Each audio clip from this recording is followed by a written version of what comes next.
Christ is our victory.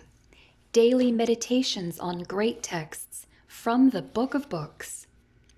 January 25th. Selfish ambition conquered by love. They said unto him, Grant unto us that we may sit, one on thy right hand and the other on thy left hand, in thy glory. Mark 10:37.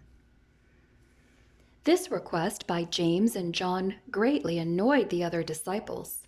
Peter and Andrew were concerned by this act, which seemed to them brazen selfishness. The reason for their annoyance was the selfishness of their own hearts. Each coveted what James and John had requested. Jesus, on the other hand, had a different attitude from these ambitious disciples. He had no aspirations for high position. He had given up heaven to accept man's lowly estate. He who sought no personal gain could be more understanding and long-suffering with the ambitious sons of Zebedee than could friends who also sought to exalt themselves. Jesus bears tenderly with them, James and John, not rebuking their selfishness and seeking preference above their brethren.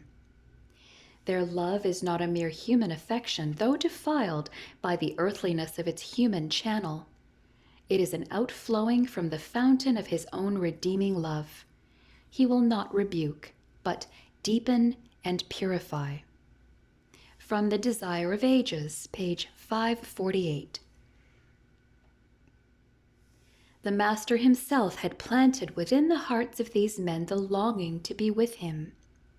While it was true that they wanted to press themselves in where they were not ready to enter, Jesus understood that they were drawn by love. During the days that followed, he worked to purify that love until it contained nothing of selfishness, and to deepen it until it became the consuming passion of their lives. More than 60 years later, the Savior spoke again to John. To him that overcometh, will I grant to sit with me in my throne. Revelation 3:21. Only as an overcomer could John have his request granted. Whether you are a James or a John, a Peter or an Andrew, you have a Savior who understands your weaknesses, and he loves you just the same. He will arouse within you a yearning to love him and to understand the weaknesses of your brethren, as he did.